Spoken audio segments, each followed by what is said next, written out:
상대적으로 주가가 비싸다는 것만큼 나쁜 악재가 없는데 상당히 많이 싸졌어요. 그건 팩트입니다.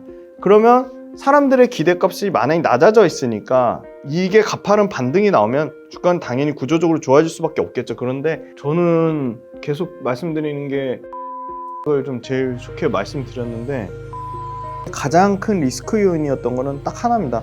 외부 판매 비중이 아예 없다는 거였는데 그걸 증명을 했잖아요. 지금 두 번째는 이 북미 들어가는 거 아마 이게 GM 물량일 것 같은데 GM이 작년에 7만 대 생산했는데 올해 30만 대면 거기에 들어가는 단결적 양극재 캐파는 최소한 2배 이상 늘어나지 않을까 그렇게 보고 있고. 네, 안녕하세요. 반갑습니다. 그로스 리서치 이재모입니다. 이번 영상은 저희 그로스 리서치 초대석 시간이고요. 요새 유튜브계에서 굉장히 핫하신 분을 저희가 정말 어렵게 모셨습니다. 오늘 모신 분 바로 소개해드립니다. 훈훈한 주식의 김지훈 대표님 바로 인사드리겠습니다. 대표님 안녕하세요. 안녕하세요. 네, 저희가 지금 들어오기 전에도 사석에서 많은 얘기를 안 했는데 진짜 개인적으로 유튜브 제가 방송 잘 안 보는데 그래도 좀 뵀던 분, 자주 뵀던 분이거든요. 그리고 제가 좀 이렇게 영상을 보면서 반갑다 이렇게 느낀 분이었기 때문에 정말 모시고 싶었는데 와주셔서 정말 감사합니다. 저도 너무 감사합니다. 네. 워낙에 바쁘신 분이라 저희가 정말 어렵게 모셨고요. 오늘 진짜 그 귀한 얘기를 전달 드릴 것 같으니까 많이들 봐주시길 바라겠습니다. 자, 바로 좀 시장 이야기, 그 다음에 뭐 섹터 이야기 이제 질문 드려볼 건데 최근 저도 개인적으로 올해 24년도 상반기 봤을 때 반도체가 이제 좋을 거라고 뭐 사실은 예상? 뭐 느낌이 있었는데 뭐 이 정도까지 좋을까 싶었거든요. 또 최근에 이 엔비디아 필두로 해가지고 반도체 쪽 정말 핫하거든요. 더 간단한 이야기 있는데 김지훈 대표님은 좀 의견이 어떠십니까? 일단 짧게 제 소개를 하자면 저는 이제 김지훈의 훈훈한 주식 유튜브 채널을 운영하고 있고 주식 관련된 여러 가지 강의랑 책을 쓰고 있습니다. 그래서 일단 제가 2차 전지만 보는 것처럼 사람들이 오해하실까봐 저는 전 섹터를 다 다루고요. 제 매출의 주 핵심은 전업 투자자입니다. 그러니까 전업으로 투자를 하고 있기 때문에 2차 전지뿐만 아니라 다른 섹터 다 보는데요. 제가 이제 반도체 관련돼서 항상 우려됐던 부분은 그런 거였습니다. 그러니까 주식이라는 거는 대표님도 너무 잘 아시겠지만 사람들의 기대값, 멀티플과 그 회사가 벌어들인 이익의 곱하기거든요.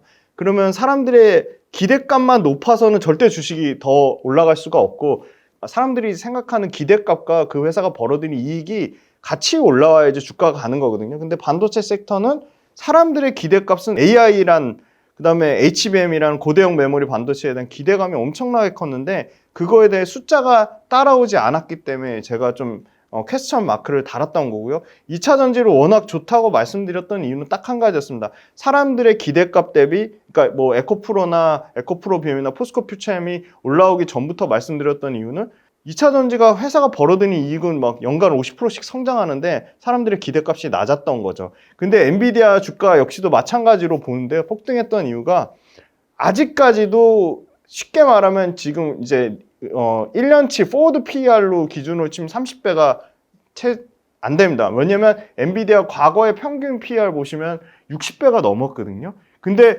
사람들에 대한 기대값, 멀티플보다 이익이 더 빠르게 너무 빠르게 성장을 하는 거예요.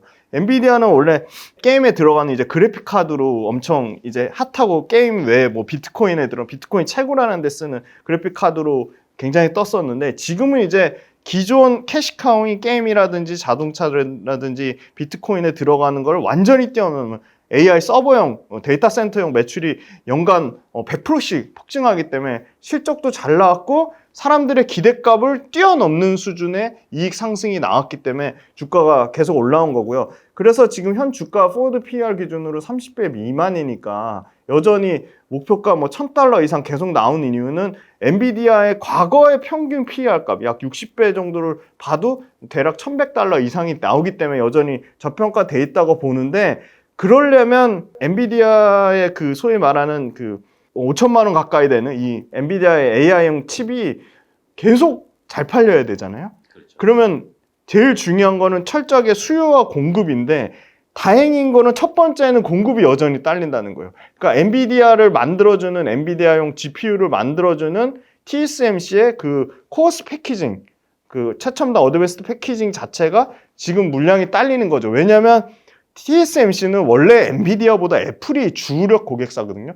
근데 애플도 AI에 대한 강력한 수요에 따라서 애플도 계속 업그레이드된 칩에 대한 수요가 있는 거죠. 그래서 엔비디아 물량을 이만큼 따로 빼놨는데 그거보다 자꾸 엔비디아에서 추가로 야, 더 빼줘. 물량 우리 더 확보해야 돼요. 그래서 50% 늘려줬는데 그걸로 지금 부족한 거죠. 그래서 엔비디아 칩은 잘 팔리는데 공급에서 TSMC가 못 따라오는데 만약 TSMC 공급 물량의 일부를 삼성전자나 인텔이 가져갈 수 있다면 계속 엔비디아 칩이 계속 초과 수요 상태가 나올까? 그거에 대해서는 퀘스천 마크인 거고요. 엔비디아 칩을 계속 다른 빅테크들이 사줘야 되는데 계속 5천만 원 이상의 비싸게 주고 사줘야 되는데 그러기엔 쉽지 않은 게 지금 잘 아시겠지만 마이크로소프트도 마이아 100 그 신규 칩을 개발했죠. 그 다음에 아마존 그 AWS 웹 서비스도 신규 칩을 또 추론용 따로 학습용 따로 개발했죠. 그 다음에 메타 또 신규 칩도 따로 개발했죠. 그러면 자기네들이 개별 칩을 개발하면 점점 엔비디아 칩을 그 쓸 수 있는 여력은 계속 낮아지는 거죠. 근데 그게 시차가 걸리겠죠. 어느 정도 시차가 걸리니까 당분간은 엔비디아 계속 치고 나갈 건데 여기서 계속 치고 나가려면 엔비디아만 성장하고 다른 빅테크들이 멈춰야 되는데 저는 그 시기는 굉장히 빠르게 줄어들 거라고 봅니다. 그 줄어드는 거에 핵심은 삼성전자 파운드리랑 인텔의 파운드리가 캐파를 얼마나 맞춰주냐에 따라인데 그게 뭐 2, 3년 이상 걸릴 것 같지는 않고요.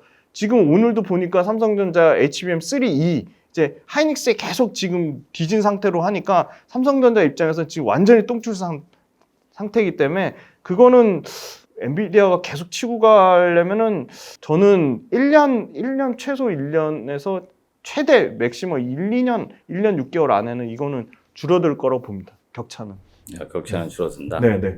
그렇게 보면 또 엔비디아 주가는 어느 순간 또 고점을 그렇죠. 네네. 항상 주가가 선반영이니까 저는 엔비디아 고점 형성하는 시기가 틀릴 수도 있지만 여타 정황을 봤을 때 다른 빅테크들이 계속 빠르게 자체 칩을 개발하고 TSMC의 대안을 자꾸 찾는 과정들이 계속 가시화되고 이슈화되고 그게 모멘텀으로 나오면 계속 엔비디아가 사람들의 기대감을 월등히 뛰어넘을 만큼 이 주당 순이익이 계속 올라갈까? 그거는 저는 퀘스천 마크라고 봅니다. 최근에 그 엔비디아가 이제 주가 잘 가고 그쪽이 이제 핫하면서 우리나라에서는 네. SK 하이닉스 주가가 정말 맞습니다. 네. 강한 거잖아요. 네. 반면에 이제 사람들이 반도체를 투자했는데 하이닉스가 아니고 삼성에 투자하시는 분들 입장에서는 네네. 굉장히 소외되어 있잖아요. 네네. 과연 삼성전자 주가는 언제쯤 올라갈 수 있을까? 네네. 뭐 이런 거좀 의견 또 들어보고 싶거든요. 진짜 중요한 얘기인데 삼성전자 저라면 제가 틀릴 수도 있지만 저라면 하이닉스 투자를 안 할 것 같아요. 저는 삼성전자가 훨씬 매력적이라고 봅니다. 삼성전자가 못 간 이유는 되게 심플한 것 같아요. 하이닉스는 반도체 100% 매출인 회사고요. 삼성전자는 매출 자체가 쪼개져 있어요. 삼성전자의 가장 큰 매출 포지션이나 이익 포지션을 차지하는 건 반도체가 아닙니다. 매출과 이익에서 30% 이상을 차지하는 거는 휴대폰입니다.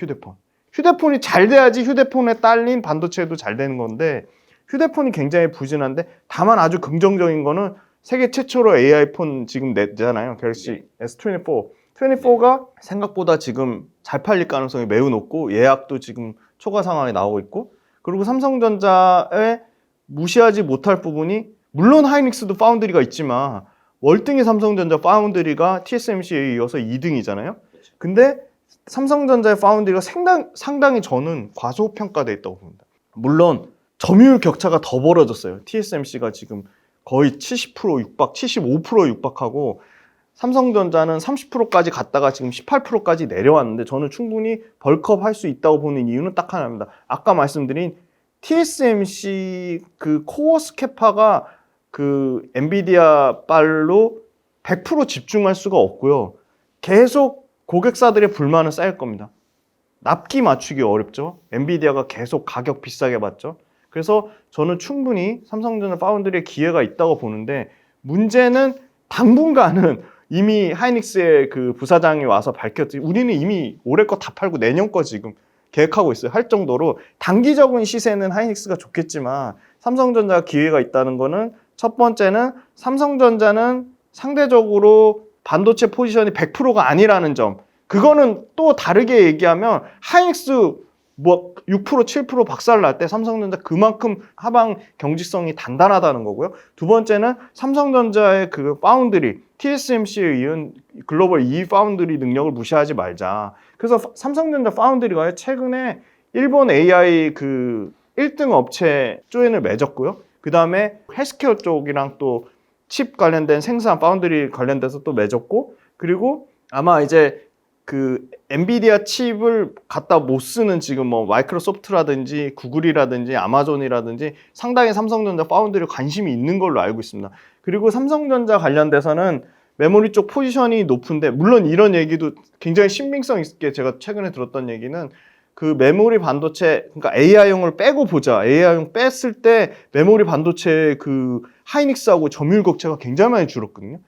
20% 가까이 차이 나다가 지금 뭐 6%, 7%까지 차이 나는데, 그거는 저는 일시적인 과도기라고 봅니다. 그래서 삼성전자 메모리 반도체가 또 빠르게 벌크업 되는 순간 굉장히, 왜냐면 그 삼성전자 이 최첨단 패키징 관련된 부분, 이 후공정 쪽 부분, 이 소위 말하는 멀티플레이어로 할 수 있는 게 저는 하이닉스보다 삼성전자 더 포지션이 크다고 보고 있기 때문에 삼성전자 너무 철저하게 소외된 부분이 있지만 조금만 이 파운드리 쪽에서 벌크업이 돼준다거나 휴대폰 판매량이 좋아서 휴대폰과 PC와 가전 그리고 반도체 쪽이 전체적으로 고르게 성장하면 삼성전자는 사실 주가 부담은 굉장히 하이닉스보다는 낮은 편이거든요. 그래서 저는 오히려 하이닉스보다는 삼성전자가 오히려 저는 기회가 많다고 보고 있고요. 올해 보니까 요거 표 띄워주실 건데 연간 이익 성장률도 작년에 워낙 이익의 폭이 줄어드는 거 감안해도 이익의 성장폭도 워낙 숫자가 저는 중요하다고 생각하기 때문에 삼성전자가 올해, 그러니까 추정치긴 하지만 연간 영업이익 증가율이 388%고요. 하이닉스는 233%입니다. 삼성전자 이익 증가폭이 저는 월등히 높다고 보고 있고요. 다만 매출에서, 그러니까 매출에 더 주가의 포지션을 맞추느냐, 이익의 포지션을 맞추느냐에 따라 투자자의 선택이 달릴 거라고 보는데요. 이익은 삼성전자가 하이닉스보다 월등히 더 기저효과 때문에 좋아지고요. 매출단에서는 하이닉스가 삼성전자보다 월등히 좋아집니다. 하이닉스 아까 말씀드렸듯이 HBM 반도체 이미 다 팔아서 내년 거를 기획하고 있다고 하는데, 하이닉스가 지금 매출단에서 예상되는 거는 78%, 삼성전자가 16% 정도니까, 이 16%는 이거 지금 앞으로 나올 HBM3 2에 대한 추정치가 전혀 반영이 안 됐기 때문에 이렇게 격차가 나는 건데, 나는 이익에 대한 포커스를 맞추겠다 하면 여전히 하이닉스지만 전체적인 삼성전자에 더 좋아지는 그림으로 봤을 때는 저는 주가 부담이 없는 삼성전자가 더 매력적이라고 보고요. 그 하이닉스가 더 약간 엔비디아 뭐 수혜주, 최대 수혜주로 너무 부각받은 측면이 있는데, 그게 계속 지속되기에는 멀티플이 좀 다소 부담스러운 수준에 와 있다. 저는 그렇게 보고 있습니다. 최근에 반도체 쪽 워낙에 좀 핫하기 때문에 뭐 SK 하이닉스 올라가는 거 분명히 봤고, 네. 또 최근에 한미 반도체 올라가는 것도 봤고, 네네.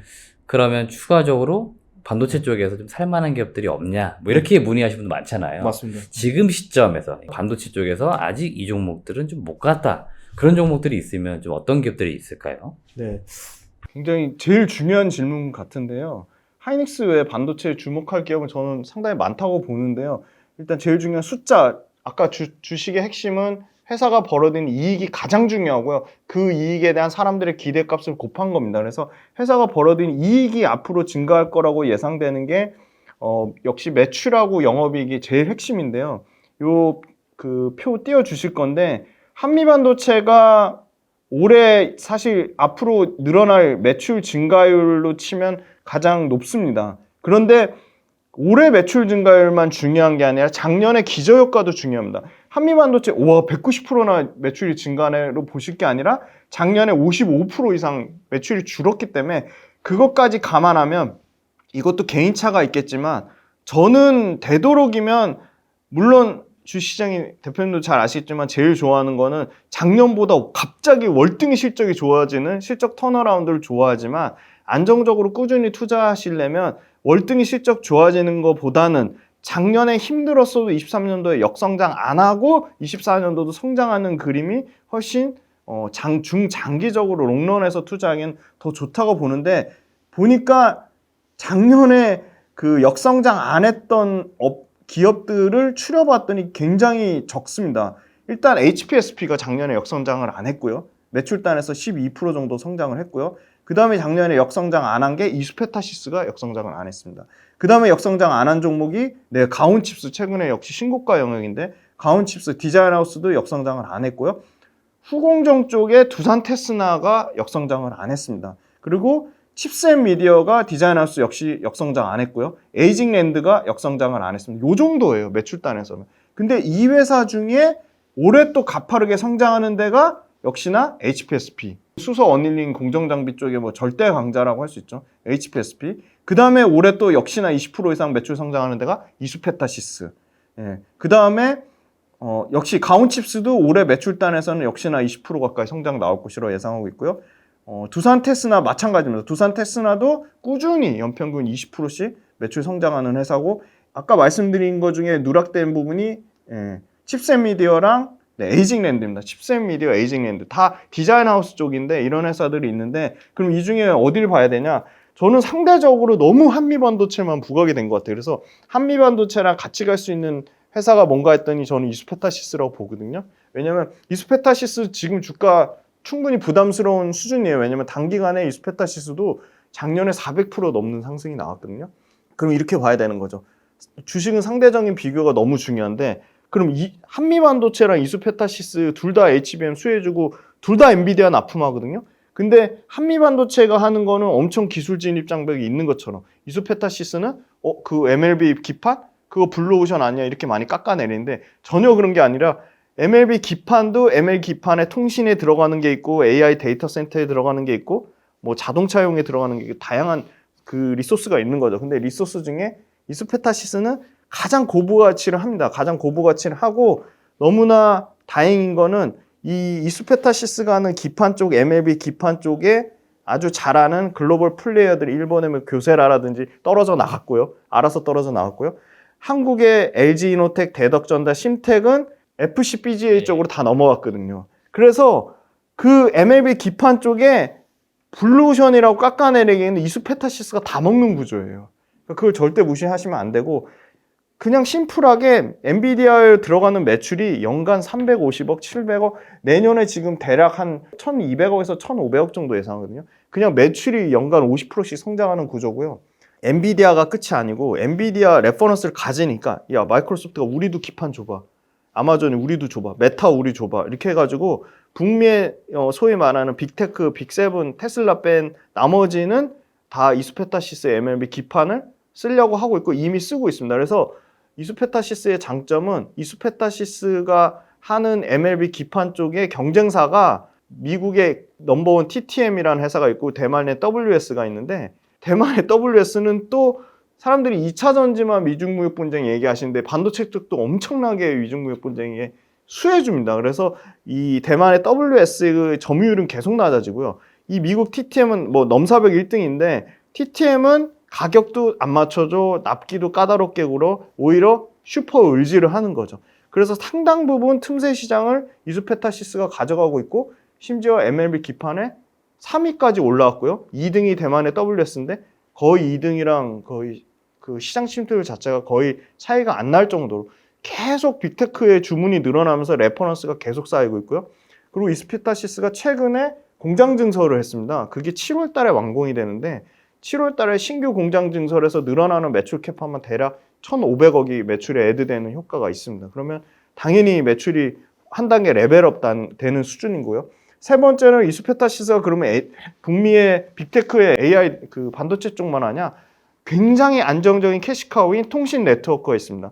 이수페타시스의 통신 네트워크 고객사는 다 글로벌 1등이에요. 브로드컴, 시스코, 최근에 아리스타 네트워크라는 회사까지. 이런 회사들 아리스타 네트워크, 브로드컴 다 지금 신고가거든요. 왜냐하면 아리스타 네트워크나 브로드컴이나 시스코나 이런 회사들이 신제품을 낸데, 신제품 이 스위치나 라우터 이런 거는 기본적으로 검색해서 여러분들이 한번 찾아보세요. 스위치 라우터가요, 신제품으로 가면 당연히 비싸집니다. 왜냐하면 비싸질 수밖에 없는 게 훨씬 더 데이터 처리를 빠르게 해야 되고 효율적으로 해야 되니까 제품 단가가 비싸지는 거죠. 그러면 스위치나 라우터에 들어가는 기판도 당연히 비싸집니다. 근데 AI 반도체보다 아직은 통신 네트워크, 시스코나 브로드컴에 들어가는 이수페타시스 기판이 비싸요. 왜냐면 기판은 많이 위로 많이 적재해서 쌓을수록 기술적인 진입 장벽도 있고 그 다음에 높게 쌓으면서 얇으면서 구조적 안정성을 띄워야 되거든요. 근데 그게 굉장히 기술 진입 장벽이 있는데 지금의 소위 말하는 북미 빅테크 소위 말하는 엔비디아에 들어가는 기판보다 통신에 들어가는 기판을 더 높게 쌓아요. 통신에 들어가는 기판은 30층 이상의 초고다층의 가장 초고마진을 받는 제품들이고요. 지금 이수페타시스에 이제 막 들어가는 버전들은 24층에서 26층, 최소 4, 5층 이상의 갭 차이가 나는 초고마진의 통신용 네트워크보다 더 저마진의 지금 이수페타시스나 마이크로소프트나 엔비디아 쪽으로 들어가는 거거든요. 그래서 원래 핵심 캐시카우는 통신용 네트워크인데 통신용 네트워크 쪽이 드디어 신제품을 내면서 업그레이드가 되기 시작했다. 그리고 통신용 네트워크가 안정적인 캐시카우를 가지면서 신규 성장 동력으로 북미 빅테크 쪽 데이터 센터 기판이 막 이제 매출이 폭풍 성장하고 있는데 북미 데이터 센터 기판도 지금 초창기에 엔비디아에 들어갔던 4세대에서 5세대로 전환하고 있습니다. 세대 전환이라는 거는 가격도 비싸고 물량 자체의 캐파 사이즈도 커진다는 거기 때문에 이수페타시스랑 이거 단순 비교해 보시면 이렇게 보시면 돼요. 시가총액 대비 매출액 비교, 시가총액 대비 이익 비교해 보시면 저는 이수페타시스가 한미반도체랑 비교해서 한미반도체가 너무 비싸거나 이수페타시스가 싼 건데 한미반도체 비싸다라고 얘기하기보다 이수페타시스가 너무 싸다고 보는 게 이수페타시스가 올해 매출은 한 8천 한 2, 300억에서 한 9천억, 맥스 9천억 보고요. 이익이 1,000억 나오는 그림입니다. 그런데 한미반도체가 이익이 얼마 나오는 그림이냐? 올해 1,450억이거든요. 근데 시총은 5배 넘게 차이 나요. 6조 대 1조 몇천억 그림이니까 이수페타시스가 너무 싼 거죠. 이익 차이는 400억 차이인데 시총은 5조 차이 난다? 근데 이수페타시스가 그러면은 MLB 기판에서 통신에서 점유율을 뺏기냐? 그것도 아니거든요. 북미 빅테크 점유율을 뺏기냐? 그것도 아니거든요. 그래서 PQ가 모두 좋아지는 구조다. 근데 다만 저는 언제가 기회라고 보냐면 그 7월 달에 양산하면 2분기에 매출이 약간 슬로우해질 수 있을 것 같아요. 그러니까 그때 양산할 때 약간 과도기가 있고 작년에 4분기 때 실적 안 좋았던 건 딱 일회성 비용인 거죠. 사람 엄청 많이 뽑았고요. 신규 공장 증설하는데 증설 비용, 고정비가 엄청 나간 거죠. 감가상각 나가는 게. 그게 언제 떨구냐면 올해 24년 말에 다 떨구더라고요. 그래서 그 부분 감안하면 이익이 사실 24년보다 25년도에 더 드라마틱하게 좋아지는 구조거든요. 그래서 저는 하이닉스랑 AI 반도체 관련돼서 한미 반도체만 보지 말고 좀 이수페타시스 보자 그렇게 말씀드리겠고요. 그리고 한 종목 더 말씀드릴까요? 네. 그 다음 봐야 될 게 역시나 저는 HPSP인데 HPSP는 고압수소 어닝링 장비 관련돼서 사실은 고압수소 어닝링 장비가 미세 공정의 핵심이 될 수밖에 없거든요. 그러니까 계속 낸드는 200당 이상, 메모리 반도체는 1B, 1C 계속 미세화되면 미세화될수록 계면에 계속 결함 문제가 생기는 거죠. 근데 계면 결함 문제를 치유할 수 있는 거는 기존에 고온으로 했는데 고온으로 하면 소재를 망가뜨리는 구조적인 문제가 계속 발생하는 거예요. 그래서 고압수소로 했더니 그 메탈 게이트가 녹는 현상이 일단 없고요. 그 다음에 계면 그 치유하는 것도 훨씬 더 효과적으로 더 빠르게 더 하는 거죠. 그래서 고압수소 어닐링 자꾸 뭐 예스티 얘기하시는데 예스티랑 특허 걸려 있는데 그게 쉽지는 않을 것 같고요. 그래서 계속 HPSP가 독점적인 지위를 누릴 거고 결국은 계속 보니까 하이닉스도 그렇고 삼성전자도 그렇고 또 어디죠? 마이크론도 그렇고 계속 지금 미세화 공정만 집중 투자하고 있거든요. 그럼 미세화 공정 계속 집중 투자하다 보면 미세화 공정 관련돼서 계속 생산 수율, 생산의 효율성, 그 다음에 미세 공정 관련된 계면의 결함 문제가 계속 발생할 수밖에 없어요. 계속 그쪽으로 집중되다 보니까 그래서 이 계면 결함 그 치유하는 거는 지금 당분간은 계속 고압수소 어닐링 장비가 독점할 수밖에 없고 심지어 TSMC가 지금 줄 서서 눈치 보는 회사가 이 HPSP거든요. 그래서 비싼 거 아는데 비싸지만 당연히 미세화 공정의 최대 수혜를 받을 수밖에 없는 거고 두 번째는 드디어 이 회사도 신제품이 나오거든요. 고압 습식 산화막 장비 HPO. HPO는 24년 이제 초도 물량 자체가 단순히 지금 뭐 TSMC 발이 아니라 D램 회사 지금 하나 낸드 회사 기존 한 개에서 최소 D램에서 고객사가 2배 이상, 낸드에서 3배 이상. 그러니까 D램과 낸드가 같이 좋아지는 구조이기 때문에 일단 독점 구조고, 고압수소 어닝 장비가 독점 구조고, 미세화의 최대 수혜고, 그리고 독점 구조기 때문에 당연히 마진율이 50% 넘게 나오는 회사고. 그래서 이 HPSP 자체는 계속 독점 구조가 당분간은 최소 1, 2년은 깨지지 않을 거고, 그게 숫자로 증명하는데, 숫자 증명하는 게 보니까 매출과 이익이 연간 50%씩 늘어나거든요. HPSP 숫자 한번 보시면 이익이 올해 드디어 1,000억 넘는 1,200억에서 한 1,300억 정도 이익이 나오고, 매출은 대략 드디어 이제 HPSP도 3,000억 넘는, 내년으로 치면 한 3,500억대, 올해는 한 2,500억대. 그래서 매출 이익이 아까 역성장 안 하는 회사가 10개 안짝이었는데 그 중에 당연히 하나고요. 매출은 뭐 연간 40%씩 성장하는 회사. 이익 역시도 매출과 이익이 모두 한 연간 40% 이상 성장하는 회사서 그 주가 올라가는 것만큼 실적이 가파르게 따라 올라오고 있다. 그래서 저는 압도적으로 이스페타시스랑 HPSP는 한미반도체나 SK 하이닉스 외에 꼭 봐야 될 회사라고 보고 있습니다. 그러니까 지금 얕하게 주목받고 있는 종목 이외에 추가로 더 이제 네. 주목받을 수 있는 기업들로 이스페타시스, HPSP 네. 이 두 개 기업이 우리 김유 대표님 입장에서 또 탑픽이 될 수 있다 이렇게 네. 의견 드리는 거니까 투자에 참고하시면 될 것 같습니다. 최근에 저도 이제 시장 볼 때 그 이제 수급요인일 수도 있는데 이 반도체가 워낙에 좀 주목받고 있다 보니까 작년부터 해서 쭉 내려왔던 2차전지가 좀 약간 소외되어 있었다라고 봤는데 최근에 또 약간씩 이렇게 올라오는 것 같아요. 네. 물론 이제 그 안에서도 보니까 약간 더 세부적인 섹터로 구분 지어지긴 맞습니다. 하는데 최근에 저도 이렇게 보면은 응급제 관련된 기업들 저도 지난주에 나온 기사 SN리서치 자료 봤는데 네. 그런 거 보면은 되게 유망한 것 같고 또 전고체 관련된 기업들도 막 조금씩 올라오고 해서 2차전지 쪽이 지금 올라올 타이밍이 좀 된 건지 또 바닥을 좀 잡아가고 있는 건지 네. 뭐 지금 시점에서 어떻게 봐야 되는지 우리 김준 대표님이 또 워낙 이쪽에 식견이 있으시니까 한번 의견을 좀 주십시오. 네. 2차 전지는 참 말씀드리기가 너무 좀 어렵고 조심스러워요. 왜냐면 2차 전지 보시는 분들이 너무 강성주주가 많아서 좀 무섭긴 한데, 그래도 제가 희망회로를 말씀드리는 것보다 객관적인 팩트를 말씀드리는 게 더 중요하다고 보니까. 그렇죠. 일단 결론적으로 말씀드리면 2차 전지 나쁘다는 얘기가 절대 아니고요. 저는 2차 전지 너무너무 좋아하고 2차 전지 때문에 어떻게 보면 많은 분들이 좋아해 주셔서 너무 감사하게 생각하는데, 2차 전지가 소강 국면인 거는 분명하고, 그러면 앞으로 좋아질 거 관련돼서 팩트를 보면 세 가지거든요. 가장 2차 전지에서 짓눌렀던 게 리튬 가격 하락하는 부분. 그래서 양극재 업체들의 실적 악화. 두 번째는 전기차의 수요도나 우려. 세 번째는 트럼프 당선 리스크. 그 세 가지가 있는데 그 외에 새로운 악재는 없어요. 근데 이 세 가지 악재를 너무 또 부풀려서 확대 재생산하는 측면이 너무 안타깝고, 상대적으로 주가가 비싸다는 것만큼 나쁜 악재가 없는데 상당히 많이 싸졌어요. 그건 팩트입니다.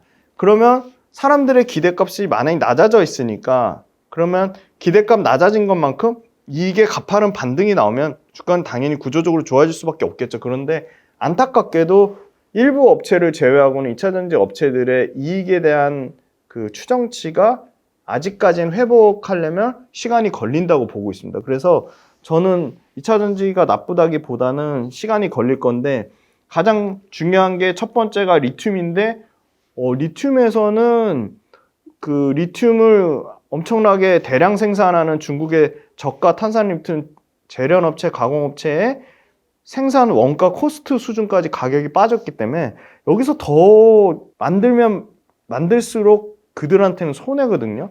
그래서 다행인 게 이걸 찍고 있는, 저희가 27일 날 찍고 있는데 불과 4일 전에 호주의 리튬 업체들이 급등이 나왔거든요. 그 이유가 중국의 CATL이 갖고 있는 리튬 광산에서 일부 생산 중단이 있었고, 그 다음에 두 번째는 CATL 리튬 광산 외에 또 중국의 일부 리튬 업체가 생산 그 코스트를 견디지다 못해서 지금 생산 중단 부분이 또 이슈가 됐거든요. 그래서 바로 발빠르게 호주 관련된 리튬 업체가 굉장히 급등이 나왔고, 두 번째는 제일 중요한 건 리튬을 생산하는 업체들의 의견이잖아요. 그 리튬 하면 압도적인 1등이 엘버말인데, 그 엘버말 CEO가 리튬 가격 2분기부터 정상화 얘기를 했습니다. 그래서 여전히 2026년까지 리튬의 공급대 수요는 2배 넘게 2.5배 이상의 차이가 날 거다.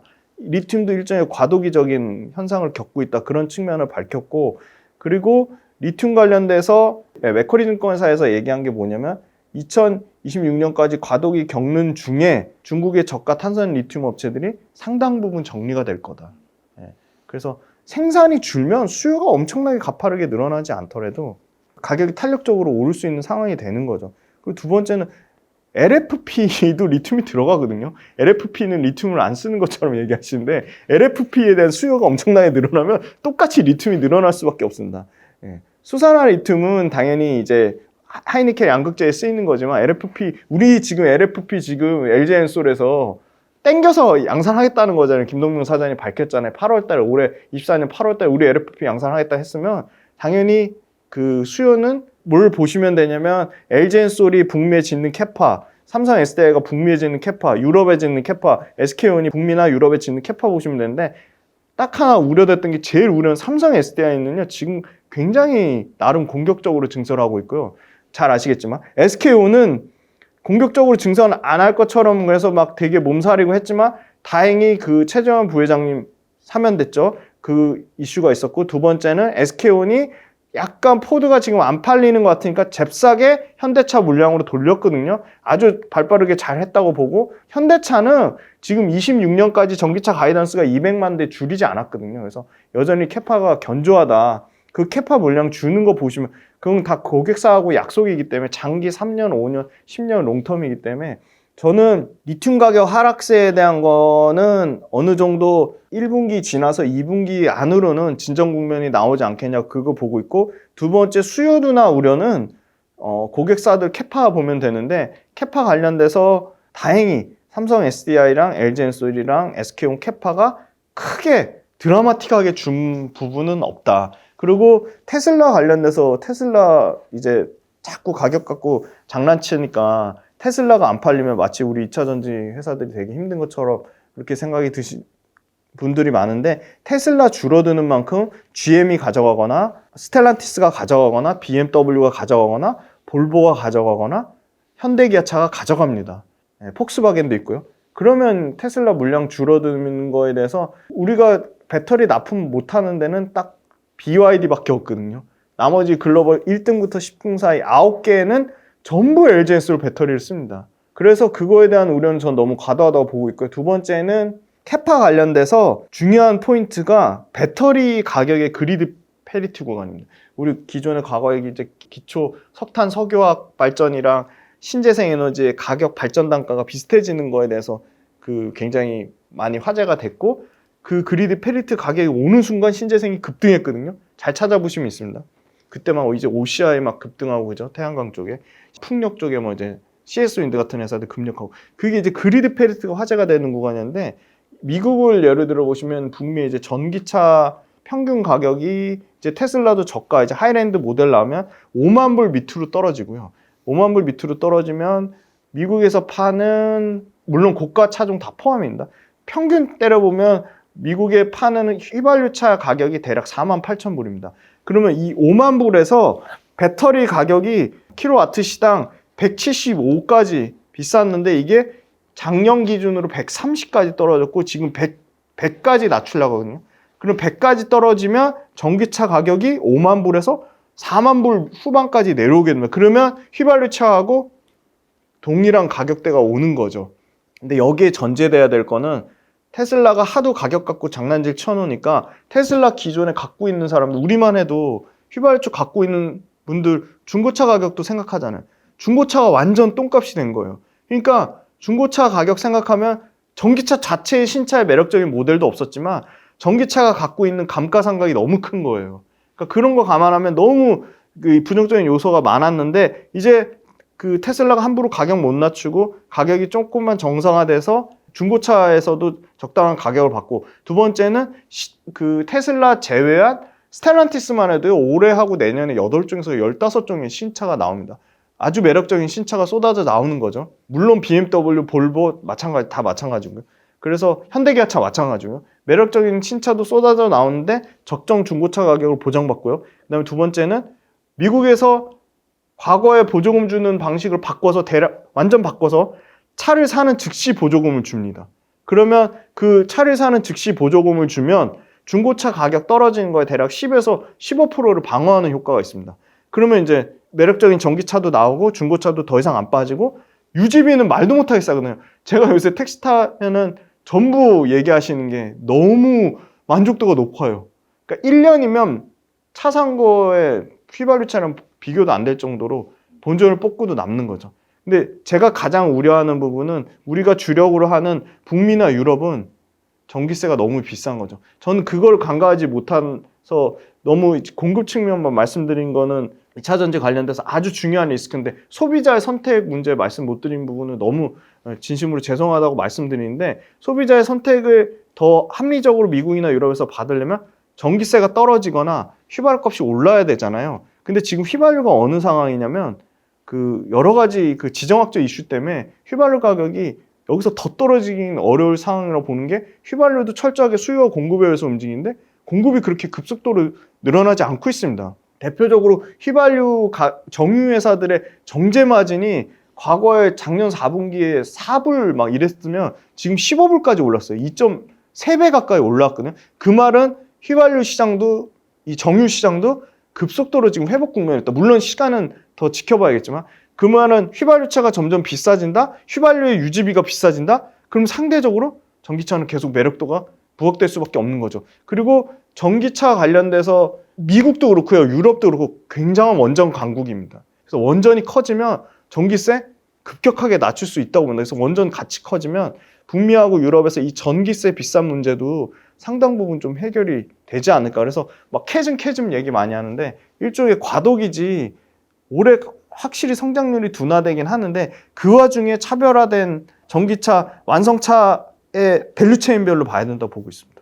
트럼프 관련된 거는 트럼프가 마치 IRA를 다 갈아엎을 것처럼 얘기를 하는데 트럼프야말로 미중 무역 분쟁의 원인이 2018년에 원인이 될 정도로 중국을 극도로 싫어하는 거고요. 지금 중국이 지금 2차 전지 BYD부터 CATL이 미국 시장에서 계속 꼼수를 쓰면서 계속 침투하려고 하는 거를 누구보다 잘 알고 있기 때문에 IRA를 완전히 갈아엎긴 전 어려울 거라 보고요. 그리고 IRA 수혜 지역 자체가 이미 엄청나게 전기차로 테네시부터 인디애나부터 다 그 트럼프를 절대적으로 지지하는 세력들이 이 IRA로부터 엄청나게 수혜를 받은 기업들입니다. 그래서 이거를 자기 지지 세력을 갈아엎고 뭐 정책을 물론 일부 축소하거나 수정하거나 보완할 수는 있겠지만 완전히 갈아엎기는 좀 어려울 거라 보고 있고요. 트럼프가 마치 다 된 것처럼 얘기하는데 결과는 또 모르잖아요. 우리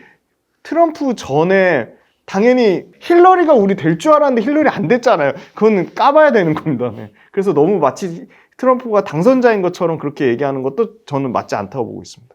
최근에 공화당 쪽이 먼저 경선을 시작했잖아요. 네네. 그러다 보니까 이제 그쪽에서 좀 더 이제 약간 언론 주목을 받았고, 그쵸. 그래서 지지도가 이제 좀 네. 올라오면서 마치 우리나라 입장에서 볼 때는 맞아요. 네. 되는 것처럼 보였지만 네. 이제 시작인 거죠. 예, 민주당은 네. 이제 시작이기 때문에 네. 어떻게 될지 모르는 거죠. 네. 그러면 이제 좀 구체적으로 우리 소위 말하는 2차 사대 핵심 소재 중에 네네. 그래도 뭐 가장 주목받는 게 양극재잖아요. 네네. 김지훈 대표님 생각하시는 양극재 업체 중에 탑피? 네네. 탑피는 지금 어디가 될 수 있을까요? 저는 계속 말씀드리는 게 욕을 먹더라도 LG화학을 좀 제일 좋게 말씀드렸는데 LG화학이 아무래도 LG에너지솔루션 물적 분할한 것 때문에 욕을 많이 먹었는데 LG화학도 양극재 캐파로 보면 LNF랑 공동 거의 3등급이거든요. 2026년까지 48만 톤까지 하겠다고 했으니까. 그리고 LG화학의 가장 큰 리스크 요인이었던 거는 딱 하나입니다. 외부 판매 비중이 아예 없다는 거였는데 그걸 증명을 했잖아요. 지금 불과 작년 12월 달만 해도 도요타랑 직접 계약 직납했죠. 근데 최근에 어디랑 직납했죠? LG에서 GM이랑 직납했잖아요. 근데 GM하고 그 물량만 보시면 25조, 야, 그거 10년 쪼개면 얼마 안 되는 걸 생각하시는데 GM하고 과거에 2022년도에 계약 내용을 보시면 충분히 추가 수주 나올 가능성이 높다고 보고 있거든요. 그래서 빠르면 2027년, 늦어도 2028년까지 외부 판매 비중, 외판 비중이 30에서 최대 40%까지 늘어날 거로 보고요. LG 에너지 솔루션으로 40% 내재화하는 거를 부정적으로 볼 게 아니라 그만큼 매출과 이익이 안정적으로 엔솔발로 보증돼 있다는 겁니다. 그래서 저는 LG화학이 여전히 주가가 최근에 그래도 반등이 좀 나오더라고요. 그래서 그 2차 전지 양극재단에 가장 지금 연기금이 많이 사는 게 LG화학입니다. 한 달 내내 사고 있거든요. 근데 밸류에이션 보시면 요 표 띄워주실 건데요. LG화학 같은 경우가 올해는 매출은 작년과 비슷한 정도 수준이지만 내년에 25% 정도 매출이 늘어나는 거예요. 아마 GM 그다음에 토요타 물량이 본격적으로 반영되는 건 내년이라고 보고 있습니다. 25% 늘어나고요. 이익은 역시나 기저효과가 있어서 그런지 올해 대략 한 13에서 한 17%까지 이익이 늘어날 걸 보고 있습니다. 그런데 LG화학 이거는 쪼개서 보셔야 되죠. LG화학은 첨단 소재만 있는 게 아니고 제약바이오도 있고요. 동부팜합농 같은 그 농업 쪽도 있고요. 그다음에 또 기초석유화학 있잖아요. 기초석유화학 굉장히 부진할 것 감안해서 전체적으로 15% 성장이 나온다는 거지. LG화학이 양극재가 속한 첨단 소재 사업부 같은 경우는 최소 25%에서 40%까지 성장 늘어날 거로 보는 이유가 전체적인 2차전지 데이터가 좋아진 건 확실히 맞는 것 같아요. 왜냐면 9월, 10월, 11월, 12월 계속 4개월 동안 양극재 수출 데이터, 수출 단가, 수출 중량, 수출액 다 줄었다가 1월 달부터 반등 나오기 시작했거든요. 1월 달에 대략 한 15% 이상 정도 출하량 증가가 나왔고요. 2월 지금 10일 것까지밖에 집계 안 됐긴 했는데 2월 10일 날 가장 좋은 데이터 나온 게 청주입니다. 청주가 에코프로비엠하고 LG화학인데 청주 데이터가 지금 20% 넘게 출하량 증가가 나왔거든요. 그래서 양극재 리튬 가격 빠진 건 알겠고 일단은 Q 물량이 늘어나야 되는데 Q가 지금 20% 증가세가 나온다? 굉장히 조금 어떻게 보면 바닥권에서 턴어라운드 하는 모습을 보여주지 않나. 그리고 저는 그 LG화학의 그 신학철 부회장님이 굉장히 지금 글로벌 리더 100에도 선정될 정도로 이 CEO의 강력한 리더십이 중요하다고 보는데 이분이 2차전지 관련돼서 그 2026년까지 양극재 쪽에서만 6조 투자하는 거 그 줄이지 않았거든요. 그래서 양극재 계속 캐펙스 투자할 건데 아마 GM 뭐 추가 나오는 부분, 그 다음에 LG엔솔이 지금 일본 도요타 맺었잖아요. 그럼 도요타의 가장 경쟁사가 이제 혼다거든요. 혼다발 좀 추가 기대하는 부분이 있고, 일본 쪽에 소위 말하는 그 포드의 뭐 픽업 트럭 그런 형태의 픽업 트럭이나 그 대형 그 상용차 쪽 절대 강자가 이시즈 모터스거든요. 이시즈 모터스의 최근 1월 달인가 12월 달에 수주 받은 또 물량이 있거든요. 그래서 LG화학도 이 아까 말씀드린 외부 판매 비중이 계속 확대될 가능성이 매우 높다고 보고 있어서 저는 밸류에이션 상으로 여전히 PER 20배가 안 됩니다. 그래서 여전히 원탑은 LG화학이 가장 좀 욕은 먹더라도 워낙 투심이 안 좋아서 그런데 연기금 쪽에서 계속 사는 건 전 좀 의미 있는 수급이라고 보고 있고요. 두 번째는 포스코 퓨처엠입니다. 포스코 퓨처엠 여전히 비싸요. PER로 치면 100배가 넘는데 포스코 퓨처엠 PER 100배 넘는 만큼 이익이 보세요. 포스코 퓨처엠이 코스모 신소재랑 많이 비교하시는데 코스모 신소재 이익 사이즈 자체가 다른 거예요. 코스모 신소재는 올해 300억에서 800억 늘어나는 구조고요. 포스코 퓨처엠은 1300억에서 2500억 늘어나는 구조예요. 그러니까 같은 이익이 50% 늘어나도 1000억대에서 2000억 늘어나는 거랑 300억대에서 800억대 늘어나는 거랑 그걸 같은 밸류에이션을 비교하시면 절대 안 됩니다. 그래서 물론 코스모 신소재 주가가 훨씬 더 견조합니다. 최근에 코스모 신소재도 연기금 쪽에서 사고 있어요. 전체적으로 지금 2차전지 양극재 다 사요. 지금 코스모 신소재, LNF, 포스코 퓨처엠, LG화학 다 사거든요. 근데 이 중에 가장 많이 사는 거는 LG화학 제일 많이 사고요. 포스코 퓨처엠 왜 말씀드리냐면 포스코 퓨처엠은 음극재에 대한 밸류가 저는 전혀 반영이 안 된 것 같아요.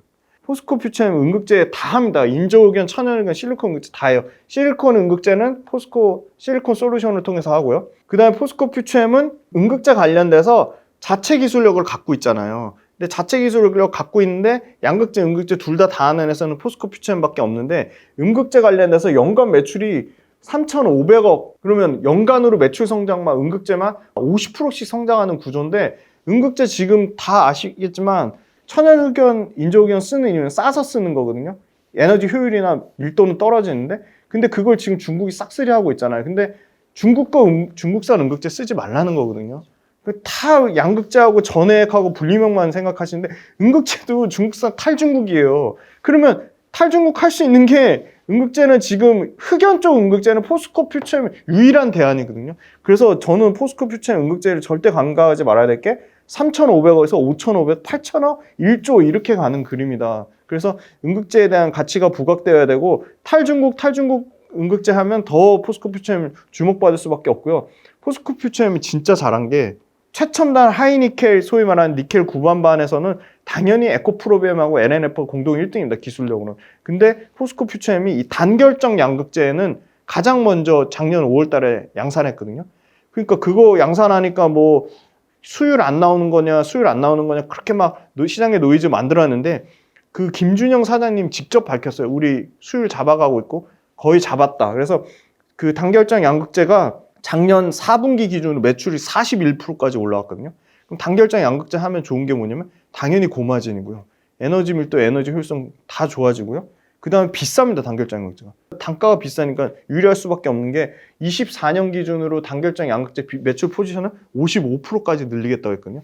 근데 두 가지에 N86이나 N65가 있는데 N86은 그 북미에 들어가는 거고 N65는 그 저기 유럽에 들어가는 건데 N65는 수율이 잘 나오는데 N86이 수율이 안 나왔던 거예요. 근데 그 김준영 사장님 말씀하신 게 N86 수율을 잘 잡고 있다는 것 같아요. 그래서 이 북미 들어가는 거 아마 이게 GM 물량일 것 같은데 GM이 작년에 7만 대 생산했는데 올해 30만 대면 그렇게 GM이 막 LG엔솔한테 막 보조금 더 달라고 생떼 부리고 했지만 그래도 GM 물량 4배 늘어나는 거잖아요. 그럼 당연히 포스코 퓨처엠하고 핵심 고객사 LG화학이 수혜를 받을 수밖에 없는 거죠. 그래서 그 GM이 아마 4배 성장하면 거기에 들어가는 단결장 양극재 캐파는 최소한 2배 이상 늘어나지 않을까 그렇게 보고 있고 매출 포지션에 55% 나오면 또 드라마틱하게 좋아지는 거죠. 작년 1분기 때 엄청나게 많은 재고 평가 손실을 떨었어요. 그러니까 비싸게 리튬 사서 악성 재고를 4분기에만 780억 정도를 재고를 떨었거든요. 그러니까 이게 숫자가 좋아질 수밖에 없어요. 그래서 아마 포스코 퓨처엠, LG화학 모두 양극재 영업이익률이 1%대까지 빠졌는데 지금 5%대까지는 올해 1분기는 아마 리튬 가격 빠지는 부분 영향 당연히 받을 거고 3개월에서 6개월 시차 있으니까 2분기 때는 다시 5%대 마진 나올 건데 포스코 퓨처엠은 단결장 양극재 N86 북미향이 좋아지면 5% 이상 6%, 7%도 나오지 않을까 그렇게 보고 있고 포스코 퓨처엠이 올해 하반기부터는 드디어 이제 포스코홀딩스로부터 수산화 리튬 밸류체인 내재화하면 그것도 마진 구조는 내년에는 더 좋아지게 가는 구조라 보고 있고 포스코 퓨처엠은 에코프로비엠하고 다르게 에코프로비엠은 에코프로 머티리얼즈로부터 전구체 가져오잖아요. 포스코 퓨처엠은 자체적으로 전구체 생산하니까 당연히 마진 구조가 더 좋아질 수밖에 없는 거죠. 그래서 저는 밸류에이션 제일 싼 건 LG화학이지만 LG화학 포스코 퓨처엠이 약간 성격이 다르기 때문에 투트랙으로는 양극재 따라서는 제일 좋다고 보고 있습니다. 양극재 일단은 LG화학 가격 메리트가 있는 거고 네. 기술적이거나 사업 포트폴리오가 다양화된 거는 포스코 퓨처엠이 월등히 월등히 좋다. 예. 정말 좋은 의견 같습니다. 예. 최근에 그 2차 전지 쪽에서 또 핫하게 떠오르는 숫자가 있는데 바로 4680이라는 숫자가 자꾸 네. 등장을 합니다. 네, 네. 그래서 그 원통형 이제 4680 배터리 저도 몇 번 이렇게 설명드린 적이 있는데 이게 이제 올해 뭐 빠르면 한 8월부터 양산 들어가는 것 같은데 요와 관련돼서 좀 볼만한 기업 4680 배터리가 나왔을 때 또 2차 전지 시장의 어떤 분위기 좀 어떻게 될지 우리 김준 대표님 의견 듣고 싶습니다. 네. 굉장히 중요한 얘기 해주셨는데 4680 이제 원통용 배터리의 종류를 말하는 겁니다. 지름이 46mm, 길이가 80mm인데 지금 배터리의 폼팩터는 원통용, 각형, 그다음에 파우치형이 있습니다. 근데 지금 SK온 같은 경우는 파우치를 하고요. 삼성 SDI는 각형을 하고 LG엔솔은 원통형도 하고 파우치형도 합니다. 그런데 지금 원통형이 기존의 폼팩터 중에 가장 많이 쓰는 각형의 점유율을 계속 빼들려고 하고 있습니다. 각형은 무겁고 고객사별로 커스터마이징이 안 됩니다. 그러니까 고객사별로 커스터마이징이 가장 잘 되는 거는 파우치입니다. 그러니까 파우치가 얇은 주머니라고 생각하시면 돼요. 그래서 파우치가 제일 좋은데 파우치는 고객사별로 커스터마이징 하니까 대량 생산이 안 되거든요. 그리고 가격도 비싸요. 그래서 대량 생산도 되면서 어느 정도 커스터마이징도 되면서 가격도 싸게 할 수 있는 게 없나 했더니 원통형인 거예요.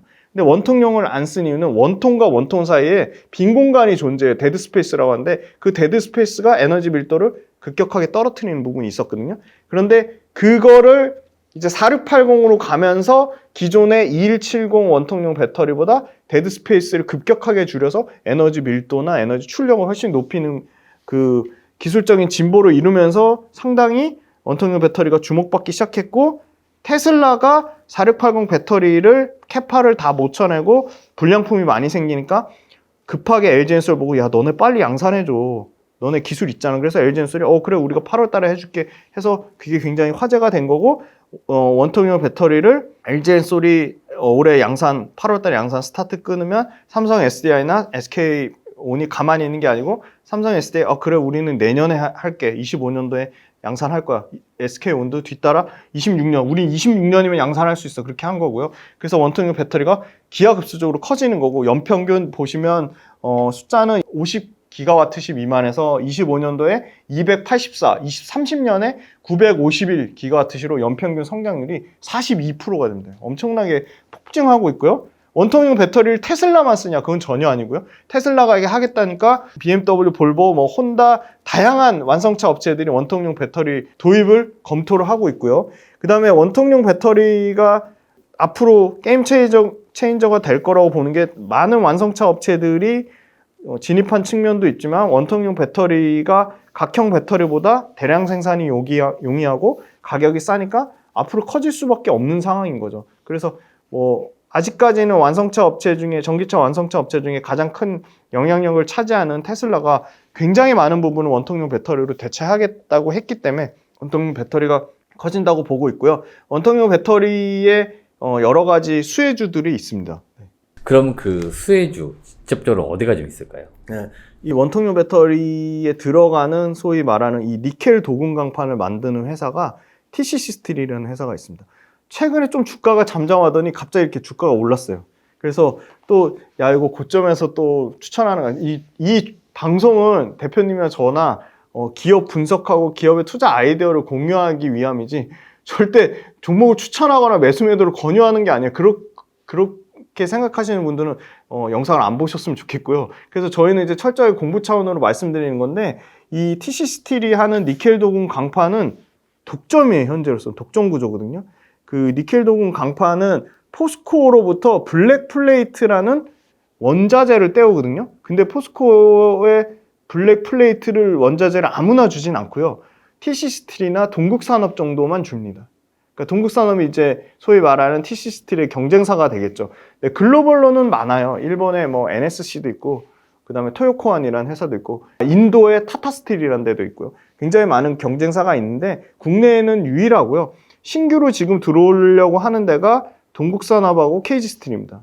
근데 TC스틸은 원래 니켈 도금 강판보다는 주석 도금 강판이 메인이에요. 그러니까 석도 강판이라 하죠. 근데 주석 도금 강판이 엄청나게 많이 써요. 최근에 좀 핫했던 거는 왜 냉장고 이쁘게 꾸미는 거 있잖아요. 비스포스. 네, 비스포크. 비스포크 해가지고 냉장고 이 강판을 이제 주석 도금 강판으로 쓰면서 그 내외장재로 엄청 주목을 받았는데, 니켈 도금 강판을 이제 막 폭증하기 시작한 거죠. 그래서 니켈 도금 강판이 독점인데 원통용 배터리에 쓰이니까 원통용 배터리에 그 캔을 만드는 회사들, 신흥 SEC라든지 이런 회사들이 이제 고객사거든요. 신흥 SEC라는 회사도 있고, 뭐 동원 시스템즈라는 회사도 있고. 근데 그런 회사들이 다 TC 스틸로 몰아주려다가 동국산업 너네도 한번 가져와 봐. 그래서 LG엔솔에 얘기해가지고 지금 LG엔솔 발로 주력으로 납품하고 있는데, 동국산업이 우린 당장 생산 못해. 그리고 재무구조에 또 문제가 생겼어요. 그래서 동국산업 목표는 25년까지 총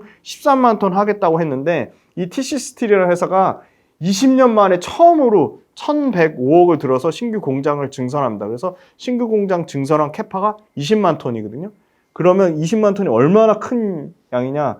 이 동국산업을 제외하고 아까 말씀드린 글로벌이라고 하는 일본의 NSC, 토요코안, 그 다음에 인도의 타타스틸, 이 세 개의 회사들이 증설하는 물량 다 합쳐도 20만 톤이 안 됩니다. 그러면 20만 톤 완공되면 언제 완공되냐? 24년 하반기에 완공되거든요. 그러면 이게 글로벌로도 증설 규모 20만 톤 캐파가 완성돼서 매출이 발생하면 글로벌로도 NSC나 토요코안이나 타타스틸 제외한 1등입니다. 그래서 넘사벽인 거고, 그 다음에 이 원통용 배터리에 들어가는 니켈 도금 강판이 당연히 기존의 캐시카우인 내외장재로 쓰이는 주석 도금 강판보다 마진이 2배 이상 차이 납니다. 그러니까 니켈 도금 강판은 최소 마진이 15% 이상이고 주석 도금 강판은 7%니까 당연히 영업이익이 구조적으로 엄청나게 좋아지는 거고요. 그 아까 말씀드린 캐파 증설한 부분이 당장 올해 연말부터 늘어나는 구조고요. 그래서 대략 예상하는 거는 이 니켈 도금 강판이 올해는 최초로 주석 도금 강판을 초과하는, 니켈 도금 강판만 연평균 매출이 한 4천억에서 5천억 정도 나오는 사이즈가 될 거라고 보고 있고, 아까 말씀드린 경쟁사들이 쉽지 않다. 동국산업 들어올 건데 재무적인 문제라든지 캐파 증설 지연되는 문제 때문에 들어오기 힘들 거라 보고 있어서 이 원통용 배터리에 들어가는 이 니켈 도금 강판의 독점 구조는 향후 1, 2년 정도는 계속될 거라 보고 있기 때문에 이 회사 또한 TC 스틸 또한 매출이 그냥 연간 50%씩 성장하는 구조거든요. 근데 주석도금 강판 기존의 캐시카우가 못하는 건 아니에요. 주석도금 강판의 원자재도 포스코로부터 구입하는데 포스코가 주석도금 강판 주는 데가 딱 세 군데밖에 없습니다. TC 스틸하고 옛날 신화 다이나믹스, KG 스틸 요 세 군데거든요. 그래서 주석도금 강판이 안정적으로 캐시카우를 유지하면서 완전히 이 니켈 도금 강판이 신성장 동력이 마진율 15% 이상씩 받으면서 급성장하고 있기 때문에 상당히 원통용 배터리에 어떻게 보면 최대 수혜주로 할 수 있다. 독점 구조가 계속 깨지지 않는 수혜주로 할 수 있을 거고요. 다만 문제는 그 부채 비율이 최근에 급격하게 증가했어요. 그래서 부채 비율이 지금 아마 올해 조금 개선돼도 지금 250% 정도가 넘을 거기 때문에 외부 차입 때문에 그 실제 자체적으로 영업활동 현금 흐름이나 재무활동 현금 흐름 좀 봐야 된다. 그게 리스크 요인이지만 원통용 배터리에 이 회사를 빼고는 말할 수 없을 것 같습니다. 부채가 좀 늘어나는 건 증설이나 이런 것들 맞습니다. 때문에 증설에 대한 자금이 외부 차입- 필요하기 때문에 네, 맞습니다. 네, 빌린 네. 것 같네요. 네. 뭐 이런 거 사실은 좀 사업을 이해하면 왜 빌린지 그렇죠. 적당하게 이해가 네네. 되니까 그러면은 그 돈 빌린 게 되려 잘했다라고도 볼 수 있는 거니까 그거를 나중에 이제 뭐 차라리 제3자 뭐 유증이나 네, 그런 그렇게 식으로 해도 되는데 그런 식으로 해도 되는데 네. 다행인 건 뭐 이걸 통해서 유상증자를 한다거나 그런 부분이 추가적으로 나오는 게 없으면은 추가 자금 조달 뭐 이슈는 없고 이슈는 그냥 다행히 없습니다. 공장 잘 지어서 하반기부터 완공된 상태에 공장만 잘 돌아가면 네. 현금 들어오니까 그걸 그렇죠. 갚아 나가면 그거를 이제 차곡차곡 제트 시나리오가 갚아 나가는 시나리오. 네. 또 하나 최근에 조금 불편했던 게 그거더라고요. 보니까 그 손봉락 그 최대 주주 회장님이 좀 파셨더라고요. 저기가 물론 여전히 최대 주주긴 한데 그런 부분은 좀 그게 제가 보니까 나노 신소재도 그래서 한번 확 급락이 나왔고 그렇게 좀 주가가 조금 고점 형성하면 최대 주주가 파는 물량이 있는데 근데 그거보다는 여전히 그 앞으로 매출과 이익이 사이즈 커지는 게 워낙 크기 때문에 상대적으로 별로 제가 유튜브에서도 많이 얘기하긴 했지만 여전히 양극재라든지 엔캠 같은 전해액 업체에 비해서는 상대적으로 너무 많이 가려져 있어서 좋은 회사로 보고 있어서 아마 이게 기회 되면 대표님하고 아마 티스틸 한번 탐방 가면 어떨까? 저는 굉장히 좋은 아이디어일 것 같습니다. 네네네. 나중에 기회 되면 같이 네. 또 탐방하는 네. 또 영상도 나오면 좋겠네요. 네네. 네. 요게 티스틸이 숨겨진 진짜 알짜 수혜주입니다. 원통용 네. 배터리. 그래서 우리 김준 대표님의 이 탑픽은 티스틸 네. 될 것 같습니다. 이쪽에서는 참고만 하시면 될 것 같습니다. 여러분들이 뭐 투자 판단 각자 하시면 되는 거니까 네. 이렇게 보시면 될 것 같습니다. 저희가 또 2차전지 쪽에서 볼만한 기업 네. 또 어떤 기업이 있을지 한번 설명 좀 부탁드립니다. 기업 탐방 보고서에 그 대주전자재료를 말씀하셔가지고 대주전자재료 저는 앞으로 굉장히 성장 여력이 있다고 보는데 욕은 엄청나게 먹었거든요. 여전히 계속 욕 먹고 있고 대주전자재료 언제 오르냐 그래서 마치 이게 저희가 뭐 종목을 추천하거나 매수매도를 권유하는 것처럼 그래서 그런 게 너무 안타까운데 그래도 저는 좋다고 보는 게 실리콘 응급제는 실리콘 응급제를 100% 다 안 써도 3%만 섞어도 5%만 섞어도 10%만 섞어도 실리콘 응급제가 가지는 음극에서의 그 에너지 밀도라든지 충방전의 효율을 개선하는 문제가 월등히 좋아지기 때문에 앞으로 실리콘 응급제 많이 쓸 수밖에 없어요. 그냥 구조적으로 커지는 거예요. 근데 되게 실리콘 응급제를 비하하시는 분들은 실리콘 응급제 비싸잖아. 막연한 근거도 없으니까. 그럼 비싸면 안 씁니까? 그렇게 말하기엔 근거가 너무 약한 게 SK온이 주력이 그 포드 150 라이트닝 픽업 트럭이잖아요. 그럼 완전 대중화된 차예요. 근데 F150 라이트닝 들어가는 SK온에 대주전자재료가 이제 납품 스타트 끊었거든요. 전 이제 시작이라고 보거든요. 한쪽 면만 보고 얘기 안 하셨으면 좋겠고 그래서 아무튼 대주전자재료가 가장 압도적으로 24년에 10,000톤, 25년에 20,000톤 캐파가 줄어들지 않았거든요. 그래서 그러면 대주전자재료의 실리콘 응극제를 쓰려면 실리콘 응극제는 두 가지에 적용됩니다. 지금 구조적으로 LFP가 워낙 에너지 밀도가 떨어지고 에너지 효율이 낮기 때문에 실리콘 응극제를 안 쓸 수가 없어요. LFP의 단점을 두 가지로 커버할 수가 있는데요. 첫 번째는 탄소 코팅하는 거고요. 그럼 탄소 코팅하려면 당연히 CNT 도전제를 써야 되고요. 그 다음에 원소 합산하는 거거든요. 원소 합산하는 게 LFP랑 NCM이랑 결합하는 거예요. LFP랑 NCM 결합할 때 실리콘 음극재를 당연히 씁니다. 그러면 실리콘 음극재랑 탄소 코팅할 때 쓰는 CNT 도전제는 무조건 많이 쓸 수밖에 없거든요. LFP를 LG 엔솔도 공격적으로 하고 삼성 SDI도 공격적으로 하고 심지어 완성차 뭐 현대기아차도 LFP 쓰겠다고 하고 하면 지금 전기차 성능 가지고 말이 많은데 LFP 잘못 썼다가 추운데 차가 그냥 서요. 그냥 가다가 서요. 그렇지 않아도 충방전 할 때도 없어가지고 그렇게 문제인데 충방전 인프라 빨리 늘어날 줄 알죠? 안 늘어나잖아요. 그러면 자체적으로 차가 충방전이 빨리 돼야 됩니다. 근데 충방전 빨리 할 수 있는 거 실리콘 음극재 3% 5% 쓰면 충방전 효율이 40% 50%씩 올라가는데 안 쓸 이유가 없잖아요. 비싸다고 안 쓴다? 그럼 말이 안 되는 거예요. 그래서